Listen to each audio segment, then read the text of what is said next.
To my channel, Coin Lady, and thank you for returning. This doesn't seem real to me. There will, however, undoubtedly, be much anticipation for this. Put the hype out of your mind. Settlement of single-verse ripples. This picture from the MIDI leak shows that on August 1st, Ripple will be meeting at the SEC office to talk over the fixes and the ultimate price tag. The penalty, according to sources, is quite small. Finally, after 4 long years in court, XRP will have the legal clarification it has been seeking. Upon closer inspection, it becomes clear that this is not authentic. It was created by an individual. And as I've already mentioned multiple times, they can choose any dates they like. Those days will pass without anything happening. It will occur at the most inopportune times for everyone. The preferred method of fundraising for terrorists is cash, not cryptocurrency. The news from Singapore is here. Terrorists use cash, and we know that, maybe 1% of the time, they use cryptocurrency. However, across all of the major news outlets, Bitcoin is often mentioned in connection with this illegal activity. When did Bitcoins go up in price? It's because the mainstream media only covers Bitcoin when discussing cryptocurrency, so when you bring up the topic, most people immediately assume you're referring to Bitcoin. My post about this was also required. As a result, I might not put any money into Bitcoin. Furthermore, the underlying technology of Bitcoin might not be to my liking. Having said that, I will never stop thinking of Bitcoin as an improvement over the US dollar. For these reasons, I believe the dollar is heading towards complete worthlessness. Spending by the government is completely out of hand. Because of sanctions, the dollar is in danger of being replaced by another currency as countries withdraw from the dollar, printing more money and contributing to the inflation they are trying to combat. The debt is also out of hand. It's an endless pit that eats away at people's retirement funds, assets, and riches. Transparent and providing an equal playing field, a new system is what we need. XRP, XLM, XDC, Q, and P, etc. Even if I don't particularly like Bitcoin, I will always pick it over worthless fiat currency. So, if the only currency available was Bitcoin, I would invest it all. That's my perspective. Because the future of the US currency is clear at this stage. John D., a pro-XRP senatorial candidate, has come clean about the fact that he owns 80% of his wealth in Bitcoin. However, Johnny Deaton is also familiar with XRP. He is familiar with the potential of XRP. And as we traveled, he kept us apprised of all developments in the Rippleverse SEC case. In November, Johnny Deaton will depose Elizabeth Warren, and I will be ecstatic. Brad Garland's house is the source of this ridiculous information. VP Harris should ignore him and get away from him immediately. The Democratic Party's stance against cryptocurrency and, by extension, innovation, is losing them votes.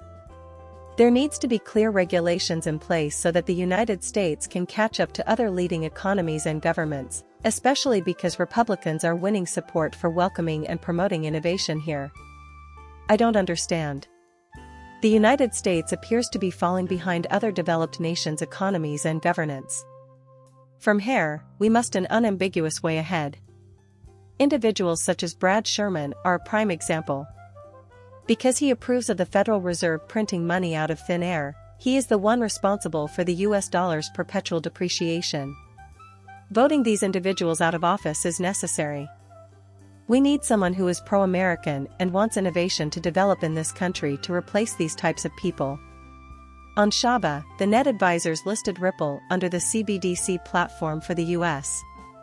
In their pursuit of seamless client access to CBDCs, central banks and financial service providers have found a reliable partner in them. Here we have the CBDC platform, the US, and Ripple, all while the mainstream media is busy diverting your attention with stories about politicians. Meanwhile, a CBDC is being built in the US. It's something they've been planning for quite some time. It starts from, I guess, 2017 or something like that. In 2016, I believe it was truly initiated.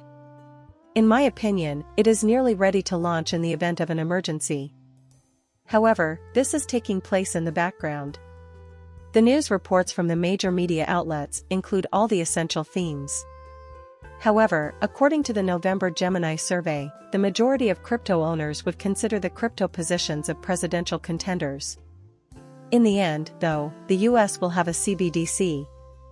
According to a first peek at Gemini's 2024 State of Crypto poll, which will be revealed in September, 1 out of every 5 Americans possess cryptocurrency. Gemini also discovered that 38% of Americans who do not possess cryptocurrency have been deterred from getting involved due to worries about the industry's legal status. People aren't investing in cryptocurrency because, over the past 2 years, it has been painted as a dying industry in mainstream media reporting. Think back on when FTX and others went down. During those 2 years, that was the talk of the town. Also, whenever you bring up the topic of cryptocurrency, the typical response is something along the lines of the government will confiscate your crypto. Just hang in there, you're about to lose it all. In the United States, cryptocurrency will soon be illegal due to government action. That's the general public's perception, as it aligns with the news presented by the mainstream media. But you're an expert on the matter, you're invested in cryptocurrency, so you know it's not going anywhere. The United States will have to adopt cryptocurrency at some point. After the elections in November, I believe that will begin. With its instantaneous transmission, cheap transfer costs, and XRP, why isn't it popular? Whenever I make a purchase using Bitcoin or Ethereum, the fees skyrocket. Someday, I could see XRP being useful. And the fees for everything else are insane. Fast, cheap, and secure, that is what XRP is. With such exorbitant rates, why do individuals continue to use Ethereum?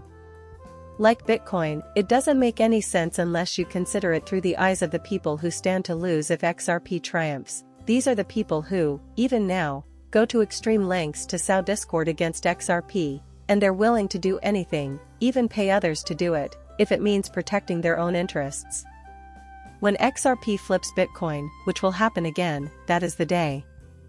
Observe how quickly the animosity towards XRP fades away once that occurs in the next surge. Everyone is bracing for it. Rest assured, this will undoubtedly occur once again. Can you understand me? They should educate themselves more, because they are completely unaware of the agenda. Credit unions aren't better than the SEC. Ripple has banking partners, yet the SEC litigation is preventing widespread use. Secretive elites, often known as shadow hands, are in charge of everything.